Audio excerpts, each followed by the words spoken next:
Hey guys, what's up? It's Tova. Hope you guys are doing well and staying safe and healthy out there. Today I want to just do a little bit of a sit down video and discuss the top things I wish I knew before starting my fitness journey. So I have seen a bunch of these out there on YouTube. I actually haven't really watched many, so I don't know if what I'm gonna say is similar to what other people say or if it's gonna be different, but I'm gonna give you my 2 cents. As a backstory, I have been working out for over 6 years, pretty much since 2012. I've been working out. I've been a personal trainer for 4 years and a certified sports nutrition coach for 3. And yeah, fitness is just like, it's just what I do. It's just a part of me. And I wanted to kind of just share my advice, and if I were to be like looking down at my 14-year-old self starting my fitness journey, this is what I would tell myself. So without further ado, let's get into the first thing. I wrote these down so I don't forget it. Number 1, most people talk about losing weight / fat loss, and they talk about how it is easily done in a caloric deficit, and they basically say that as long as you're in a caloric deficit, you're going to lose weight, which isn't incorrect, but you're missing a couple of things. This is something that as a beginner going into fitness, I think this is important to understand, that under eating and being in a caloric deficit is different. I feel like for an individual who may be under eating and could be eating something around like 800 calories a day, and they hear something like as long as you're in a caloric deficit, they may think that them eating 800 calories a day and under eating is going to get them to their goals and make them lose fat. You need to be at a healthy amount of calories and your metabolism needs to be working properly. If you're at 800 calories a day, your metabolism will not be working optimally. So I would always recommend safely and healthily, is that a word? Bringing your calories up to a healthy amount, slowly, gradually getting it up there. And then from there, gradually lowering your calories. It doesn't even have to be much. If your maintenance calories is at 2,000, you could easily cut at 1,800. I think that's the number 1 thing, the idea of being in a caloric deficit and how that could get played around, because someone who is under eating may think that they're in a caloric deficit and then they are like, why aren't I losing weight? Yeah, sis, because you've been under eating for months now. Your body isn't working properly. That is number 1, and I think one of the most important. The second thing I wish I would have told myself when I started my fitness journey is about progressive overload, because I had no clue about it. I mean, yes, I kind of did the right thing progressively over time, like increase my reps, sets, weight, but I didn't know what progressive overload is. And essentially you need progressive overload in your program to build on muscle, to build strength, and essentially it's just the progression over time of your volume of training and the weight, making sure that you're not staying like this, and that over time you are increasing either the reps, sets, the weights. There's so many ways that you could perform progressive overload, but it is so crucial in your program if you do want to build muscle and strength, just making sure that you progress within those exercises and you're not just using the same weight for like 6 weeks. Number 3, I wish I would have told myself that progress is never linear.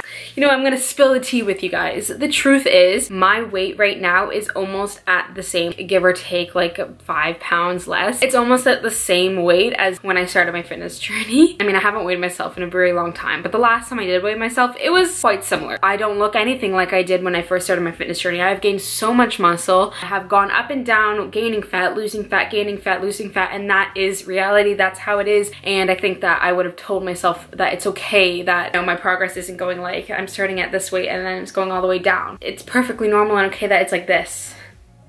It could even go back up and back down. You just enjoy the journey, and eventually you'll get to somewhere that you're satisfied with at the moment, and then you'll decide you want to change something up and you'll keep moving, and that is your progress. Progress is never linear. I tell myself that because I know it's so easy sometimes to feel discouraged, and then suddenly because you're losing weight and then you just gain some weight, you start going crazy and you don't know what you're doing wrong, and then, I don't know, maybe you quit, and that is so wrong because right after that comes a giant decline, so stick in there. Next thing I would have told myself is that nobody cares as much as you think they do. Let me tell you, me, Miss Tove Fitness, Miss itstova, whatever platform you normally see me on, I hated weightlifting. I didn't do it. I was scared that people were gonna look at me weightlifting. So when I first started my fitness journey, I would go 30 minutes on the elliptical, 30 minutes on the treadmill, and then I would take my ass home.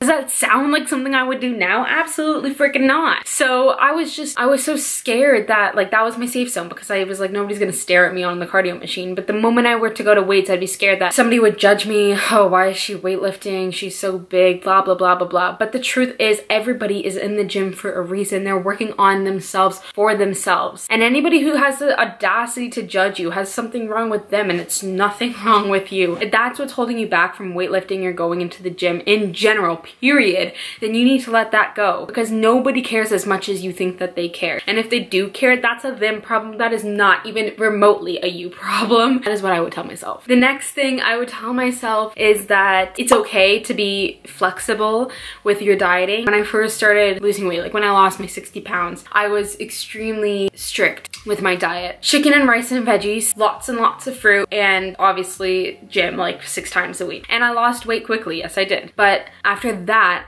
I knew that it wasn't sustainable for me to be eating that way for like another year. I mean, obviously I was fueled and fired up because I was from so big, losing 60 pounds, I was getting so little, and I loved it. Like I loved the look of it, so that's what kept me going. But then after a whole year, you're exhausted and it's not healthy to be dieting for that long. And so the year after I lost all my weight, I put on some weight because I started eating all the foods I neglected once again. And it wasn't like I didn't adopt an unhealthy eating pattern, it was just that I didn't really know that I could be flexible. I thought it was like black or white, and I didn't know that you could still eat your meals like 80% well and then still fit in like the 20% or 70-30, like whatever ratio you want to look at it as. I didn't know that, you know, now I could be eating as my main meals, yeah, chicken, rice, veggies, but then I can still have my favorite chocolate, I can still have a cookie, like I can still fit that into my day and not feel guilty about it and not have it backtrack me like crazy. So I would have told myself that it's okay. You can be flexible. It's not all or nothing. It's not black or white. There is definitely an in-between, and that in-between is sustainable. The last thing I wish I would have told myself when I started lifting is that form is very important,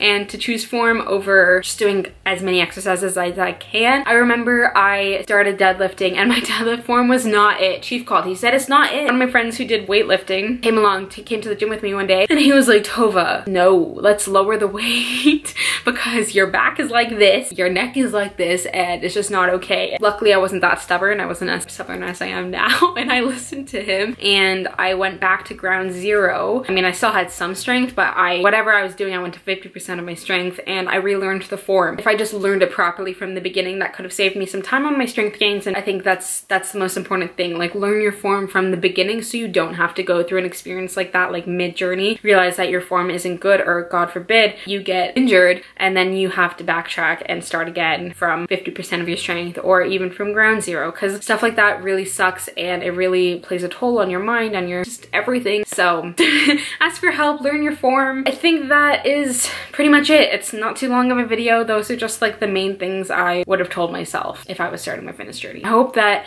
if you're teeter-tottering on starting your fitness journey, that this can help you start it and help you feel confident that you can reach your goals, because you 100% can. It is 100% possible. People do it every single day. That is it. I hope I could have inspired and helped you guys in some way possible. If I did, don't forget to give me a thumbs up, and don't forget to subscribe so you don't miss any of my videos and so we can become friends. I'll see you again sometime soon, and don't forget to stay cool.